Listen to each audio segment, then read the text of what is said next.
kon le 14 septembre One Lyrical bi muy génnee Thanos doon tontu Ngaaka Blinde moom ak Ngaaka Blinde ñoo ko seetaanandoo. vidéo bi ngeen gis nii mën naa ni surprise la ci li ma jàng ndax boo xoolee commencement bi Matadi moo njëkk a dugg après Ngaaka Blinde ak jabaram ñu seetaanandoo Thanos bi ci salle bi gis ngeen ambiance bi nu mu demee nii. pour man nag est-ce que du ci jour bii nii ci la lépp nice ndax seen classe am na ñu woon lii dañ ko créé woon rek pour buzz am na ñoo xamante tamit def nañ donc lii dëgg la mais man damay xalaat sama xalaat rek laa wax quoi xëy na xalaat bi nga xamante ni man am naa ko si keneen tamit amu si loolu mais dama jàpp ni est-ce que du Ngaaka dafa ñëwoon dafa ñëw ci gàlle bi def surprise One Lyrical après ñu toog xam ne lii game la rek ndax vidéo bi ma def maa ngi ci expliqué sànq ci benn texte boo xam ne One Lyrical dugal na ko story di wax naan bon ay moo king wala maa fi ne dëgg la mais lépp Sénégal la est-ce que du One Lyrical jamono boobu noonu bëggoon doxal projet am taxul mu ñëw classe Ngaaka après tamit Ngaaka doxal ak moom dem ba si biir mu xalaat ne One Lyrical kat sama gain la am na fu ñu jaar mi ngi doon nice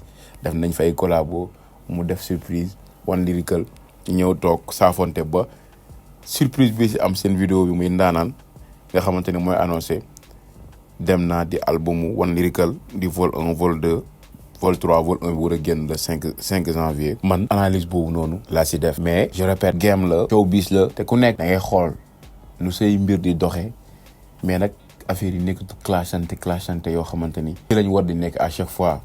ñoom defar nañ benn clash après gis nañ def nañ featuring ba lii yëpp am ci kon peut-être après dinañ gën a mën a defaat collabo et puis tamit may nañ buntu yeneen artistes yi nga xamante ni à chaque fois ñoom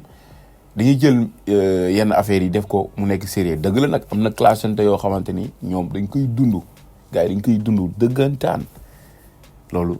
maanaam lu ngi dund lu vrai la am na classe yoo xam ne tamit juste pour buzz la am na classe yoo xam ni pour wut xaalis la ba ci classe santé Akhlou Brick ak Ngaaka Blinde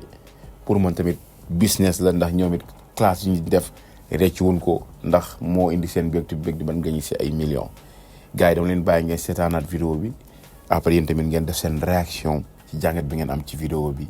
muy 14 septembre Thanos bi ko One Lyrical tonton moom Ngaaka Blinde surprise bi nga xam def na ko muy vidéo bi ngeen gis a ci gars yi seen réaction te boo leen def seen réaction ba pare ñu dugg chaîne bi ngeen abonné te boo leen abonné ba pare bu leen fàtte ba seen cloche notification ba vidéo buñ dugal ngeen mun ko am.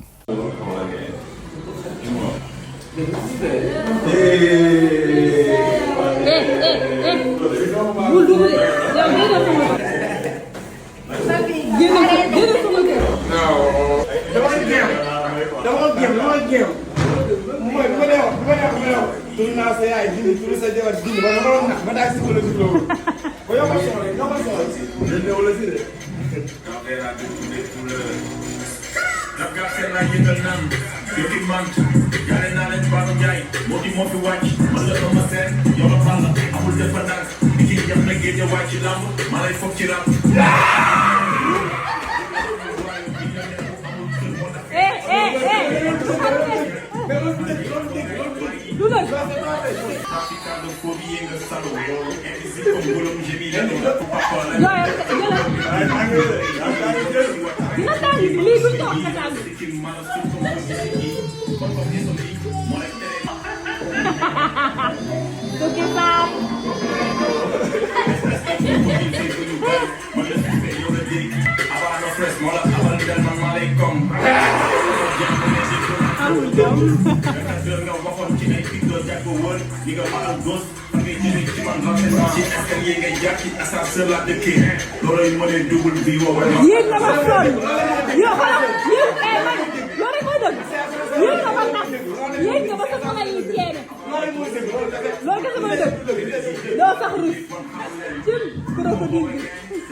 I love you, bro. I love you.